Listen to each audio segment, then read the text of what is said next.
این مرد زنش مشکل قلبی داره و از کارهای خونه خسته میشه و یه روز میره یه ربات خدمتکار رو میخره و این ربات انقدر دافع حقیه که مرد شبا جاده دختره رو صاف میکنن و دختره رو افتتاح میکنه. سلام پاپکورنیا، حالتون چطوره؟ امروز اومدم با معرفی یه فیلم خفن و صحنه‌دار به اسم فرمانبردار یا آدم آهنی با بازی یه بازیگر کراش که تو فیلم 365 روز بود. آره همون فیلمه که خودت میدونی. این آقا خوشگله که میبینی اسمش نیکه. اینم مگی زنشه که ناراحتی قلبی داره که نیک بهش میگه بیبی یه اشغالمون نشه امشب، که مگی ادا تنگا رو در میاره و میگه نمیشه، که زکیه و قلبش میگیره و میره قاطی باقالیا. زنش رو میبره بیمارستان و بستری میشه و میره یه نمایشگاه فروش ربات و یه دافولی خوشگل رو میبینه و یهو دست و پاش رشد میشه و آب از لب و لوچش را میفته و تصمیم میگیره که ربات رو بخره. مردی که اونجا فروشنده است میگه داداش شمال ویلا لاک سفید، ولی نیک میگه نه داداش ما فقط استفاده درست میکنیم ازش. این حرفا چیه؟ فردا رباته رو میارن در خونه تحویلش میدن و نیک ازش میپرسه حالا اسمت چی هست؟ اونم میگه که تو چی دوست داری؟ من همونم.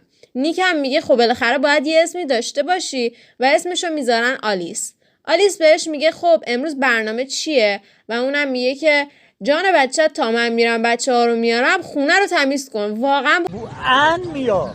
شب میاد خونه میبینه که به به چقدر همه جا مرتب و ترتمیز شده. غذا هم درست کرده و بهش میگه که حمام آماده کن، بچه ها رو ببر حمام. البته شاید پدر بچه ها رو هم بردی حمام، نمیدونم. شب میشه و نیک میبینه از پایین یه صداهایی داره میاد و میره پایین میبینه که آلیس و دخترش اونجان. آلیس میگه که این طول سگت داشت شیطونی میکرده و یه لیزش میبره و میفته. میبرنش بیمارستان و آلیس به زنش معرفی میکنه و میگه که این پرستار جدیدمونو نمیدونه چه گوشتیه. البته من ندیدم و صاحب قبلیش اینطوری میگفت.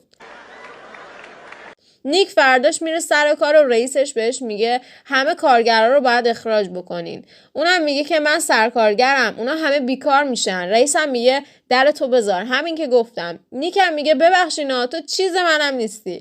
آلیس و نیک دارن فیلم میبینن که تلفن یهو زنگ میخوره و میگن واسه زنت قلب پیدا شده. میرن اونجا و مگی به آلیس میگه که اگه من زیر تیغ عمل مردم تو مواظب نیک و نیک کوچولو باشی یا نذاری بد بگذره بهش، گناه داره واقعا. اونم میگه باشه تو بمیر، من نمیذارم بد بگذره بهشون. دکتر به نیک میگه که فعلا عمل قلب کنسل و میره خونه با اعصابی له و لورده که یهو آلیس 250 گرمی میاد میگه که نیک نظرت چیه؟ یه نگاه اشکال نداره.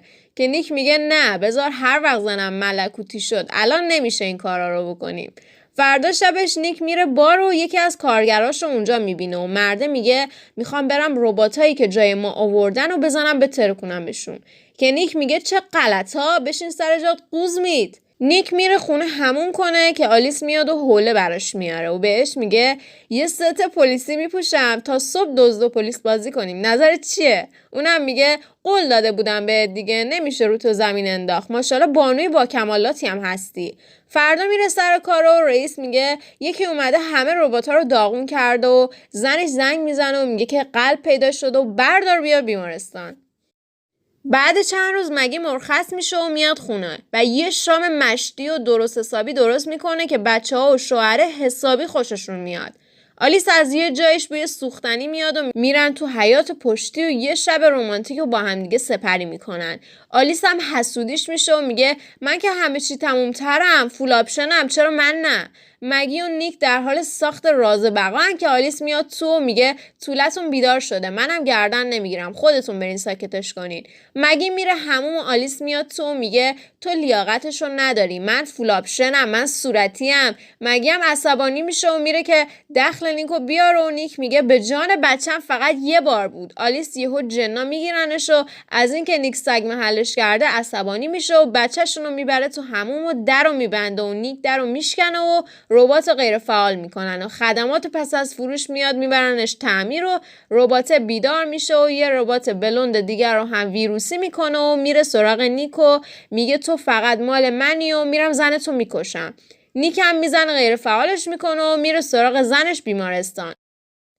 ربات بلونده میره بیمارستان واسه کشتن زن نیکو اونجا میبینه و با ماشین میزنه بهش که دوباره بلند میشه و دوباره میزنن تو سرش و خاموشش میکنن و مگی اونی که هم میرن فرار میکنن با همدیگه و فیلم به پایان میرسه.